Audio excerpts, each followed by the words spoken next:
নানান কথা ইউটিউব চ্যানেলে আপনাদের স্বাগত। আজকের ভিডিওতে আমরা জানব হিন্দু ধর্ম কেন পৃথিবীর সবচেয়ে প্রাচীন, শক্তিশালী ও শ্রেষ্ঠ ধর্ম হিসাবে পরিচিত। এই প্রশ্নের উত্তর জানতেই আমাদের ভিডিওটি শেষ পর্যন্ত দেখুন। তো চলুন শুরু করা যাক আজকের ভিডিও। হিন্দু ধর্ম শুধু একটি ধর্মই নয়, এটি একটি সম্পূর্ণ জীবন দর্শন, যার বয়স আনুমানিক 5000 বছরেরও বেশি।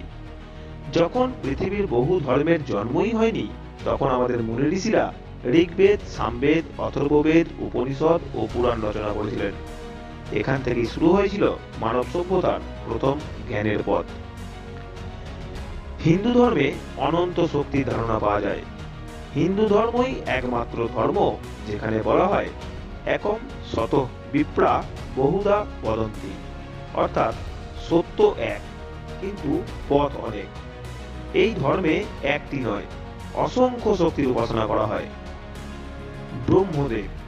ব্রহ্মদেব হলেন সৃষ্টির শক্তি। বিষ্ণুদেব হলেন পালন শক্তি। মহেশ্বর বা শিব, তিনি হলেন ধ্বংস ও নবসৃষ্টির শক্তি। মা দুর্গা হলেন রক্ষাকর্তা। মা কালী হলেন অশুভ ধ্বংসের শক্তি। মা সরস্বতী জ্ঞানের দেবী। মা লক্ষ্মী সমৃদ্ধি তথা সম্পদের দেবী। এত বিশাল একটি শক্তির সমাহার পৃথিবীর আর কোনো ধর্মে নেই। হিন্দু ধর্ম বলে, তুমি যেমন কর্ম করবে তুমি ঠিক তেমন ফল পাবে। ভালো কাজের ভালো ফল আর খারাপ কাজের খারাপ ফল। এখানে কোনো বিচার হয় না, প্রতিশোধ নয়, শুধু পাওয়া যায় স্রেফ ন্যায়। এবং এখানেই আসে পুনর্জন্মের ধারণা।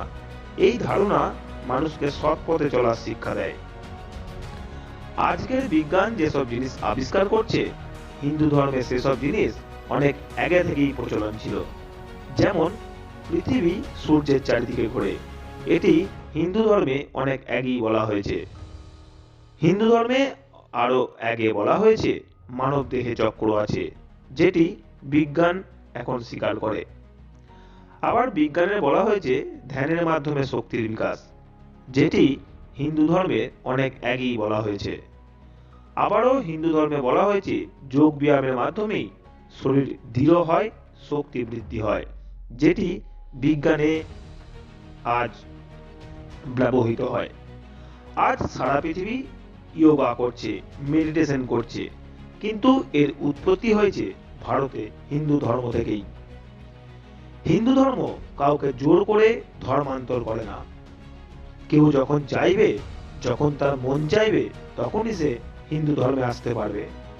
এটা অন্য ধর্মের চেয়ে হিন্দু ধর্মকে আরো মানবিক ও শক্তিশালী করে তোলে। হিন্দু ধর্মের কতগুলি মহাকাব্যের প্রমাণ পাওয়া যায়, যেমন রামায়ণ, মহাভারত, বেদ, উপনিষদ ইত্যাদি। রামায়ণ আমাদের শেখায় সত্য, ধর্ম, ত্যাগ ও ভ্রাতৃত্ব। মহাভারত আমাদের শেখায় কর্তব্য, কর্ম, ন্যায় ও যুদ্ধের নীতি। শ্রীকৃষ্ণের গীতা আজও মানুষের জীবন বদলে দিচ্ছে। হিন্দু ধর্ম শুধু একটি ধর্ম নয়, এটি একটি জীবন পথ, এটি একটি শক্তির উৎস, এটি আত্মার পথ। এই কারণেই হিন্দু ধর্মকে বলা হয় সবচেয়ে প্রাচীন, সবচেয়ে গভীর এবং সবচেয়ে শক্তিশালী ধর্ম। আপনাদের যদি আমাদের এই ভিডিওটি ভালো লাগে, তাহলে চ্যানেলটি অবশ্যই সাবস্ক্রাইব করে আমাদের পাশে থাকুন। ভিডিওটি অবশ্যই লাইক করুন এবং কমেন্টে আপনাদের মূল্যবান মতামত জানিয়ে যান। আর চ্যানেলটি সাবস্ক্রাইব করে আমাদের পাশে থাকুন। ধন্যবাদ।